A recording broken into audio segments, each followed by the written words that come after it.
गांव के कुछ लोग एक घर के बाहर खड़े हुए हैं और जो ये व्यक्ति है ये बहुत नामी व्यक्ति है। इसका लोग सम्मान करते हैं, लेकिन आज इसके घर के सामने कुछ लोग मसाल लेकर खड़े हैं। दोस्तों, जब इस दरवाजे को खोला जाता है ना, तो करीबन 6 लड़कियों को ऐसे हालात में पाया जाता है कि गांव वाले अपना सर पकड़कर बैठ जाते हैं, क्योंकि हर एक लड़की, यहाँ पर 13 साल की लड़की भी उस घर में गर्भवती मिलती है। यहाँ पर 5 या 6 बहनें जो गर्भ से होती हैं, किसी को 7वां महीना था तो किसी को 8वां महीना था और किसी को 3रा महीना था।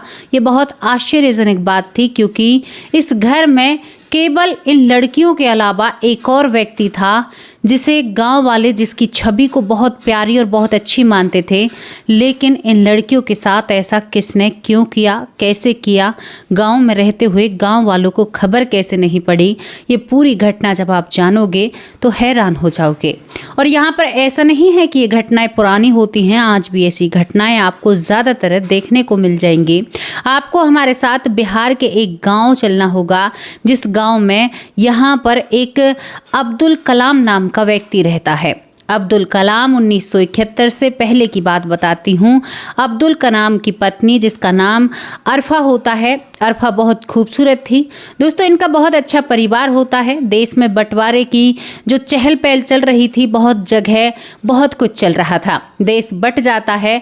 अब्दुल कलाम की करीबन 6 बेटियां होती हैं और इनकी जो पत्नी होती है अरफा अपनी बेटियों से बहुत प्यार करती है और अब्दुल कलाम भी अपनी बेटियों से बहुत प्यार करता है। जब भी अब्दुल बाहर जाता है, कहीं गली मोहल्ले से गुजरता है इस गांव से, तो लोग इससे सलाम करते हैं और बहुत ही दुआ सलाम करते हैं, जो भी इनका है, यानी कि रामा कृष्णा करते हैं। और ज़िंदगी बहुत अच्छे से चल रही थी, ज़िंदगी में कोई भी कमी नहीं होती है। लेकिन धीरे धीरे अब्दुल के घर के दरवाजे और खिड़कियां बंद होने लगती हैं। दोस्तों, इस गाँव का एक व्यक्ति, जिसे सरपंच कहा जाता है, जिसका नाम विष्णु होता है, विष्णु अब अब्दुल से पूछता है कि भाई, तुमने अपने घर की खिड़कियाँ दरवाजे क्यों बंद करते हो? तो यहाँ पर अब्दुल का सीधा सीधा कहना था कि सरपंच साहब, मेरी बेटियां जवान हो रही हैं, मेरी बेटियां बड़ी हैं और बेटा मुझे है नहीं, तो इसी वजह से मैं अपने घर के खिड़की दरवाजे बंद रखता हूं। सरपंच को ये बात अच्छी लगती है और ये मुस्लिम परिवार था, ये थोड़ा सा इस गांव से हटकर था। दोस्तों, यहाँ पर ये ही सब कुछ चलता रहता है। अब गाँव में एक चर्चा फैलती है कि अब्दुल की पत्नी जो होती है अरफा, उसे किसी ने बहुत दिन से देखा नहीं है। तभी यहाँ पर गाँव में एक बात आती है कि अरफा अपने मायके गई थी, वहां पर उसे कोई बीमारी होती है और बीमारी के चलते अरफा इस दुनिया से चली जाती है। और दोस्तों, वहां उसका जो मिट्टी देनी होती है वो उसके मायके में ही कर दी जाती है। लोगों को एक आहत लगती है, लेकिन सब कहते हैं कि अब 6 बेटियों का गुजारा या पालन पोषण कौन करेगा, जिनमें सबसे बड़ी बेटी महज केवल 16 साल की थी, यानी 1 साल का गैप था हर एक बच्चे में, तो इतनी इनकी उम्र होती है। यहाँ पर दोस्तों ये सब कुछ चल रहा था और सब कुछ चलने के बाद यहाँ पर एक बेटी ऐसी होती है जिसकी उम्र करीबन 12 से 13वीं साल में वो चल रही थी। और यहाँ पर एक और बात आपको बताऊं, इन पर 2 बेटियां जुड़वा हुई थी, क्योंकि आप फिर काउंटिंग करोगे उसके बाद कमेंट करोगे, तो यहाँ पर जुड़वा बेटियां हुई थी। अब्दुल को हमेशा परेशान देखा जाता था कि उसको कोई बेटा नहीं है, यानी उसकी बेटियां ही हैं और 6 की 6 बेटियां हैं। अब तो पत्नी भी नहीं रही है। कुछ लोग कहते हैं कि अब्दुल, तुम्हें शादी कर लेनी चाहिए, तो अब्दुल कहता है कि नहीं, अपनी बेटियों की परवरिश मैं खुद करूंगा। अब बड़ी बेटी की तो शादी हो जाएगी, बाकी सब कुछ ठीक हो जाएगा। लेकिन शायद ये वहम था सभी लोगों का। दोस्तों, यहाँ पर 1971 की बात मैं आपको बता रही हूँ। 1971 में क्या होता है कि लोगों ने एक बात नोटिस करी। क्या बात?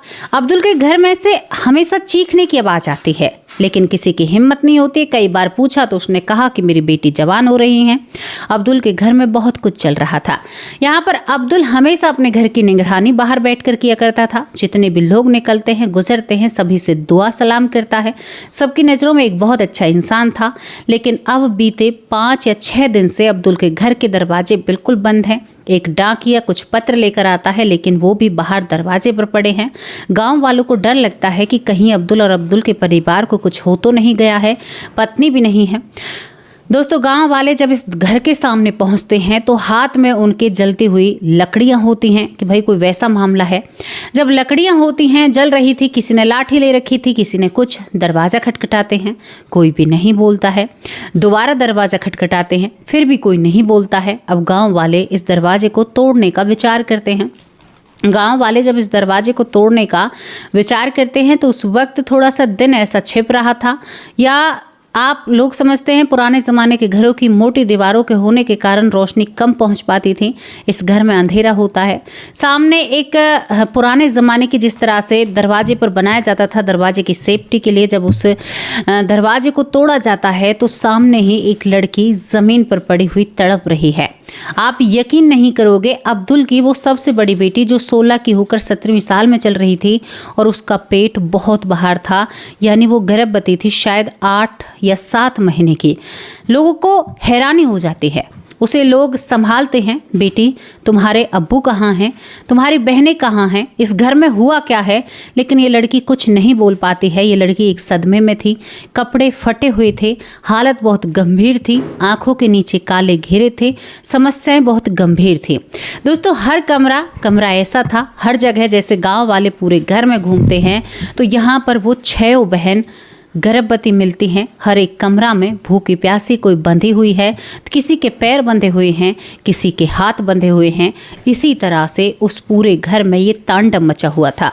गांव के जो लोग होते हैं महिलाओं को पीछे कर देते हैं कि यहाँ पर हालात ठीक नहीं हैं, बच्चों और महिलाओं को यहाँ से दूर कर दिया जाए। दोस्तों इन सभी लड़कियों को इकट्ठा किया जाता है। लेकिन अब बात थी कि अब्दुल कहाँ है, उसकी बेटियों के साथ ये सब कुछ क्या हुआ, क्या अब्दुल यहाँ पर नहीं है। लेकिन दोस्तों जब अब्दुल के बारे में लड़कियों से पूछा जाता है तो ये लड़की जोर जोर से चीखने और चिल्लाने लगती हैं और एक कोठरी की तरफ हाथ करती हैं। जैसे ही गांव वाले उस कोठरी में पहुंचते हैं तो वहां पर अब्दुल जमीन पर बैठा हुआ कुछ यानी भगवान से या अल्लाह से कुछ मांग रहा था, हाथ फैला रखे थे, या कुछ जैसे नमाज ये लोग पढ़ते हैं, कुछ ऐसा हो रहा था। अब्दुल को जब गाँव वाले पकड़ते हैं तो अब्दुल से कहते हैं कि तुम्हारे घर में क्या चल रहा है, इन लड़कियों के साथ ऐसा किसने किया। जब गांव के लोग उसे बांध देते हैं और एक व्यक्ति जब खबर करता है, जो ब्रिटिश हुकूमत ने थोड़ा बहुत कानून यहाँ पर चलाया था, उस कानून के तहत एक खबर की जाती है। लेकिन दोस्तों जब यहाँ पर अब्दुल से पूछा जाता है तो अब्दुल मौन था। उन लड़कियों से पूछा जाता है तो उनकी हालत इतनी खराब थी कि गाँव वालों ने जब अब्दुल की बेटियों को 6 बेटियों को खाना दिया, यहाँ पर आप यकीन नहीं कर पाओगे, 13 साल की बेटी गर्भ से थी, 3 माह का गर्भ उसके गर्भ में पल रहा था। ये बहुत बड़ी बात है। जब इनको खाना दिया जाता है तो जो एक इंसान खाना खाता है, इन्होंने करीबन 3 व्यक्तियों का खाना खाया और खाना खाने के बाद ये फूट फूट कर रोने लगती हैं। दूसरी तरफ यहाँ पर कुछ पुलिस अधिकारी आते हैं और यहाँ पर वैद्य को भी बुलाया जाता है। लड़कियों की तभी पता चलता है उस 13 साल की बच्ची के बारे में कि वो गर्भवती है। यहाँ पर वैद्य आकर कहते हैं कि मामला बहुत गंभीर है। यहाँ पर बड़ी वाली लड़की का 2 बार गर्भ इस दुनिया से जा चुका है। दोस्तों यहाँ पर जब एक खबर फैलती है तो एक बुजुर्ग महिला सामने आती है जो कि इस गांव की दाई माँ थी। जब उस दाई माँ से पूछा जाता है तो वो रोते हुए आगे आती है और कहती है कि अब्दुल ने 2 बार इस लड़की का मुझसे गर्भपात कराया है, यानी इसके गर्भ से बच्चे को बाहर निकालने के लिए कहा गया था।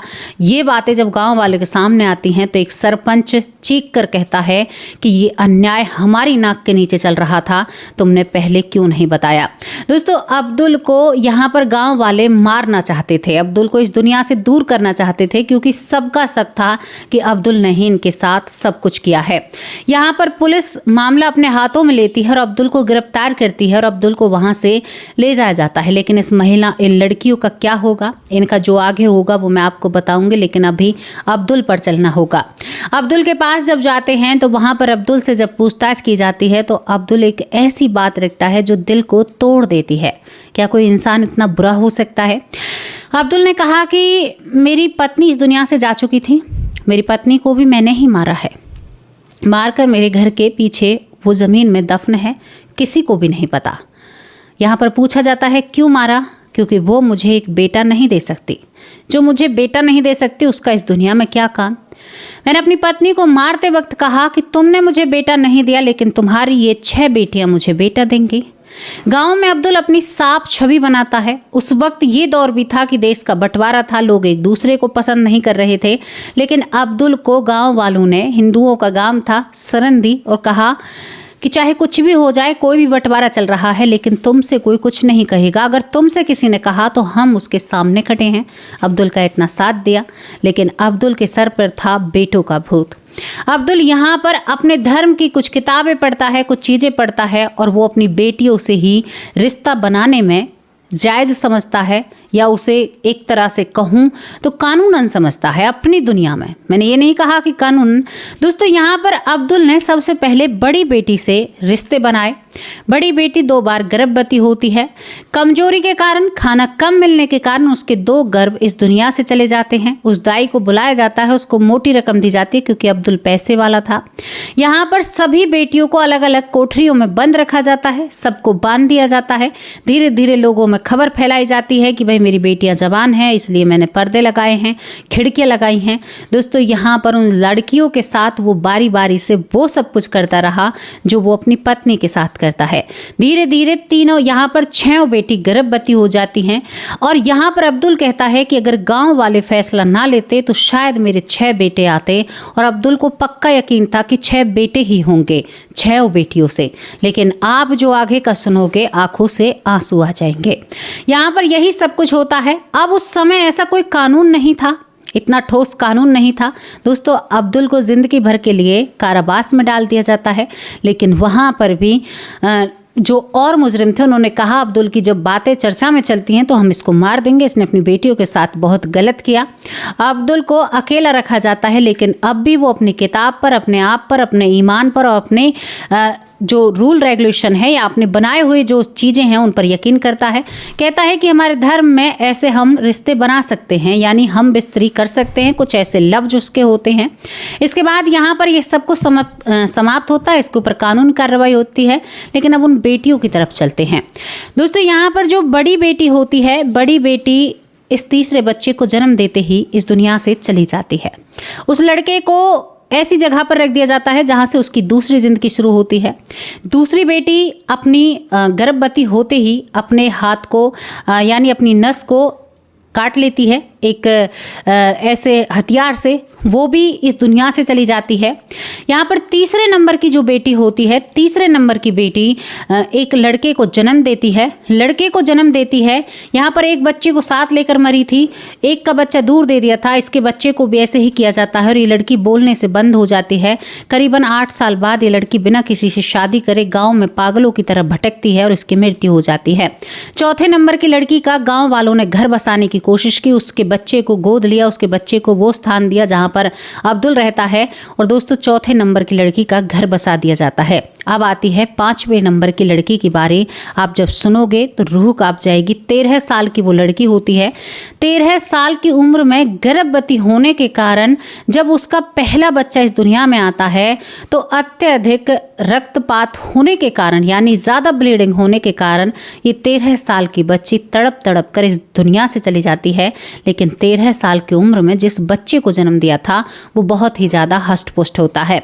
गांव वालों ने इस पूरी घटना को आंखों से देखा। जिन 5 यानी 6 लड़कियां जो होती हैं, 6 लड़कियों में से 5 लड़कियां ऐसे ही मर जाती हैं, कोई 10 साल बाद, कोई पहली बार में ही मर जाती है। लेकिन एक लड़की जो बचती है उसका परिवार फलता फूलता है, आगे जिंदगी बढ़ती है।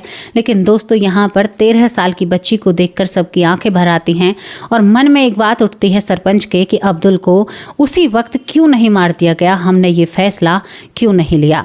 दोस्तों, यहाँ पर ये घटना समाप्त होती है। लेकिन अब्दुल से बात में भी जब बातें की जाती हैं बाद में, तो अब्दुल कहता है कि मेरी वंश या मेरी जो मेरे बच्चे हैं लड़के पैदा होते मेरी बेटियों से, और वो जायज़ थे हमारे धर्म में और वो आते, लेकिन गांव वालों ने सब कुछ बिगाड़ कर रख दिया। जिन गांव वालों ने उसे शरण दी, जिन गांव वालों ने कहा कि तुम गांव से बाहर नहीं जा सकते, उसी गांव में रहकर उन लोगों ने ये सब कुछ किया। ये घटना काफ़ी दिल दहला देने वाली है। यहाँ पर वो कहता है कि एक जिन ने मुझे ऐसा कहा है और मेरे ऊपर अल्लाह की रहमत है या कुछ ऐसी बातें करता है। तो यहाँ पर ये घटना यही बतलाती है कि भैया सिर्फ इंसान के लिए ना ही तो कोई रिश्ता मायने रखता है, ना ही उसके लिए बेटी या बेटा या कोई भी मायने रखता है। वो अपने जुनून में भूल जाता है कि मैं एक इंसान हूँ और इंसान के साथ बुरा कर रहा हूँ। ऐसी घटनाएं आपको आजकल भी देखने को मिल जाएंगी। कैसी लगी ये स्टोरी, अपनी राय कमेंट बॉक्स में जरूर लिखकर भेजना।